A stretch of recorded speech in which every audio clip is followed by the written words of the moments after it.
कैसे हो बच्चों। अभी सैटरडे और संडे लॉकडाउन था, जिसके कारण से जो है आपकी क्लास नहीं हुई थी।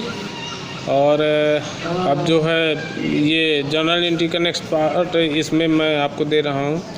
और जो पिछले वीडियो बनाए गए थे उनका रिस्पांस ठीक ठाक ही रहा, बहुत अच्छा तो नहीं मुझे समझ में आया, क्योंकि क्लास के जब सभी लोग उस वीडियो को देखेंगे समझेंगे तो उस पर ज़्यादा क्वेश्चन आते हैं, तब ज़्यादा अच्छा लगता है पढ़ाने में।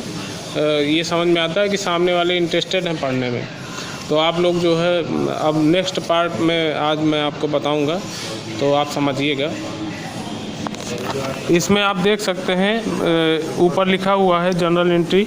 सबसे पहले प्रारूप जनरल एंट्री का हमको बनाना है, तो इस तरह से आपको पहला कॉलम खींचना है डेट का पूरे पेज में। दूसरा आपको पर्टिकुलर मीन्स आप जानते हैं विवरण होता है। फिर एक छोटा सा कॉलम बनाना है लेजर फोलियो का, फिर अमाउंट डेबिट और अमाउंट क्रेडिट का। ये आपके 1 2 3 4 5 कॉलम आपको बनाने हैं। ये इन 5 कॉलम को आपको अपनी किताब कॉपी में खींच लेना है और ऊपर लिख देना है जनरल एंट्रीज। ठीक है। अब आज मैं आपको एक सवाल पर्सनल अकाउंट का यानी व्यक्तिगत खाते का जो रूल्स बताया था उसको कैसे फॉलो करेंगे करते हुए मैं आपको सवाल बताऊंगा। सवाल है आपका ये, जैसे कि कुछ नियम आपको पिछले बताए थे तो उन चीज़ों को आपको ध्यान में रखते हुए ही सवाल लगाना है, तो आप ध्यान दीजिएगा। मथुरा के सुंदरलाल ने 10,000 रुपये से व्यापार प्रारंभ किया दिनांक 1/7/2020 से। आप इन सवालों को जो है अपनी कॉपी में भी नोट कर सकते हैं। जब सवाल लगाएं तो इसको वीडियो को रोक दें और सवाल नोट कर लें, इसके बाद सवाल लगाएं। तो मैंने बताया था यहाँ पर नियम कि जब कोई व्यापार प्रारंभ किया जाता है या स्टार्ट किया जाता है तो कैपिटल अकाउंट हमेशा क्रेडिट किया जाता है, और जिस चीज़ से व्यापार प्रारंभ किया जाएगा, जैसे कि यहाँ पर कैश से स्टार्ट किया है बिजनेस, तो यहाँ पर कैश अकाउंट डेबिट करेंगे। तो इस तरह से लिखेंगे, देखिए यहाँ पे डेट डालेंगे 2020 और ये 1 मई की डेट डाल देंगे। 1/7/2020 दिनांक पड़ा है तो यहाँ पे डाल देंगे 2020 मई 1 और यहाँ लिखेंगे cash account debit to capital account. टू थोड़ी से हट के लिखते हैं। फिर उसके बाद अमाउंट डेबिट में आपका जो रकम जिस चीज़ से व्यापार मतलब जितनी रकम से व्यापार स्टार्ट किया है उतनी रकम डाल देते हैं। 10,000 रुपये से स्टार्ट किए 10,000 रुपये आप डाल दीजिए। और यहाँ डेफिनेशन लिख देंगे बीइंग बिजनेस स्टार्टेड। उसके नीचे आप लाइन खींच दीजिए। इसके बाद आपका 2 मई को है 2020 को राकेश को माल बेचा 10,000 रुपये का। अब यहाँ पर जो है आप व्यक्तिगत खाता वाला नियम लगाएंगे, और नियम था आपका, देख लीजिएगा नियम की कॉपी खोल के जहाँ पे नियम लिखवाए हों। पाने वाले व्यक्ति का खाता डेबिट और देने वाले व्यक्ति का खाता क्रेडिट। तो पाने वाला कौन है? राकेश को माल बेचा तो राकेश पाने वाला हो गया, तो यहाँ पर क्या हो जाएगा? राकेश डेबिट। जब व्यक्ति का नाम आए तो वहाँ पर अकाउंट शब्द इस्तेमाल नहीं करते हैं। तो ये आ गया 10,000 रुपये का माल बेचा था तो राकेश डेबिट हो गया 10,000 रुपये। और टू सेल्स अकाउंट, जब माल बेचा जाता है तो उसको सेल से लिखते हैं, तो टू सेल्स अकाउंट 10,000 रुपये। और इसकी डेफिनेशन हो गई बीइंग गुड्स सोल्ड, और ये यहाँ पे डेट डाल दी आपने। इसी तरह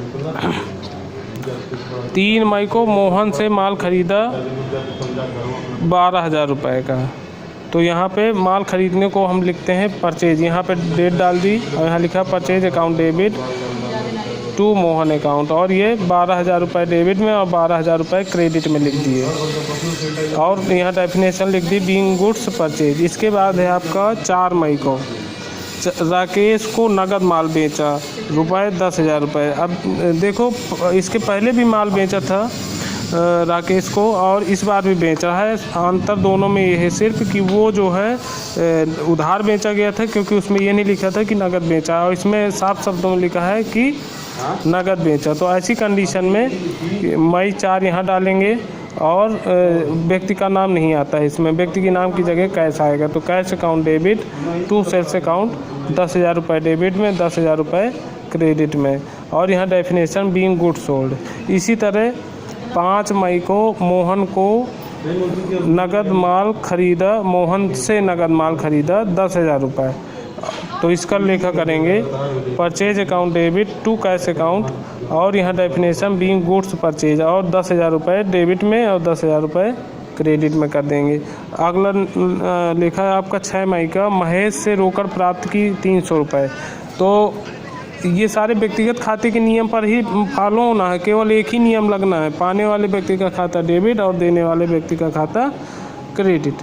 तो यहाँ पाने वाला महेश से रोकड़ प्राप्त की, तो पाने वाला कौन है पता नहीं है, तो मैंने आपको आगे लिखवाया था क्वेश्चन में क्या आया, तो क्या आएगा यहाँ पे रोकड़ प्राप्त की, तो क्या आया रोकड़ आया, रोकड़ मतलब कैश, तो कैश अकाउंट डेबिट 300, और देने वाला कौन है, देने वाला यहाँ पर महेश, तो टू महेश 300 रुपये, और यहाँ बीइंग कैश रिसीव्ड।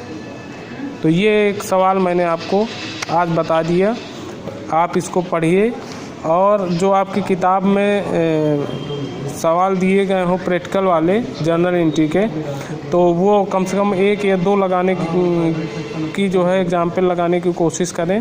और यदि कोई समस्या आती है तो कमेंट बॉक्स में आकर आप जो है कमेंट कर सकते हैं, और लाइक बटन सब्सक्राइब ज़रूर करें, जिससे कि जब भी नेक्स्ट वीडियो आए तो आप तक पहुंच जाए।